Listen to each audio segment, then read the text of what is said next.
Good morning, children. Class 8 Chemistry revision work for half yearly exam, and today lesson is metals and non-metals, and topic is differences between metals and non-metals.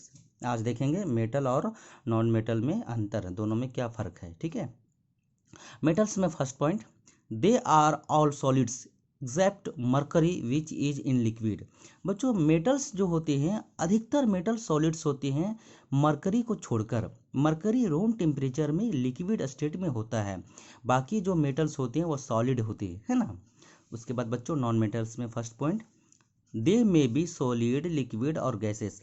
Non metal बच्चों solid भी हो सकता है, liquid भी हो सकता है और गैस में भी हो सकता है ना.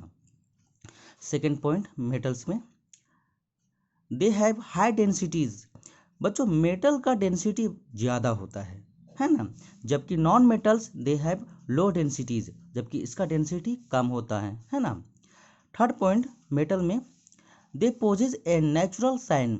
बच्चों मेटल में शाइनिंग, उसका मेटल का सरफेस होता है वो शाइनिंग सरफेस होता है, जिसको मेटेलिक लस्टर भी हम लोग कहते हैं, है ना. चमकदार होता है, धातु जो है चमकदार होता है उसकी सतह. तो बच्चों आपका मेटल में नेचुरल शाइन होता है, आपका मेटेलिक लस्टर होता है, जबकि नॉन मेटल्स में क्या होता है, दे हैव डल अपीयरेंस. उसमें मेटेलिक लस्टर नहीं होता बल्कि डल अपीयरेंस होता है, डल होता है, उसका जो अपीयरेंस होता है, सतह होता है वो डल होता है. फोर्थ पॉइंट, मेटल में दे आर मेलिएबल्स एंड डक्टाइल्स. बच्चों मेटल्स जो है इसकी एक प्रॉपर्टी है कि मेलिएबल और डक्टाइल होते हैं, मेलिएबिलिटी एंड डक्टिलिटी. बच्चों मेलिएबिलिटी मीन्स, जैसे कि हम लोग पिछला क्लास में डिस्कस कर चुके हैं कि मेलिएबिलिटी कहते हैं कि मेटल का वैसा प्रॉपर्टी होता है जिसको हैमरिंग करने से उसे थीन शीट में बदल सकते हैं, जबकि डक्टिलिटी हम उसको कहते हैं जिसको खींचकर थीन वायर में कन्वर्ट कर सकते हैं, है ना, उसको डक्टिलिटी कहते हैं. तो ये दोनों प्रॉपर्टी मेटल में पाए जाते हैं, जबकि नॉन मेटल में ऐसा पाया नहीं जाता. यानी नॉन मेटल ना मेलिएबल होता है और ना ही डक्टाइल होते हैं, they are not malleable and ductile. ठीक है बच्चों. अब मेटल में अगला पॉइंट देखते हैं, fifth point, they are good conductors of heat and electricity.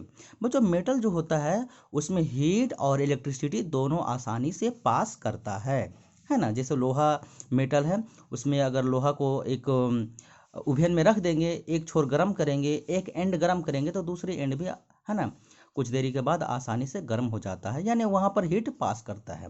तो बच्चों मेटल जो होते हैं वो थर्मल कंडक्टर भी होते हैं और इलेक्ट्रिकल कंडक्टर भी होते हैं, जबकि नॉन मेटल्स ऐसा नहीं होता है. नॉन मेटल में they are non conductors except graphite.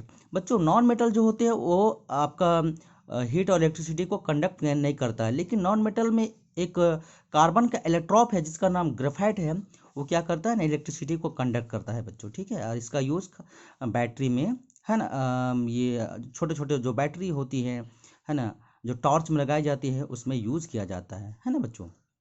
Last point देखते हैं बच्चों, मेटल्स में दे आर सोनोरस.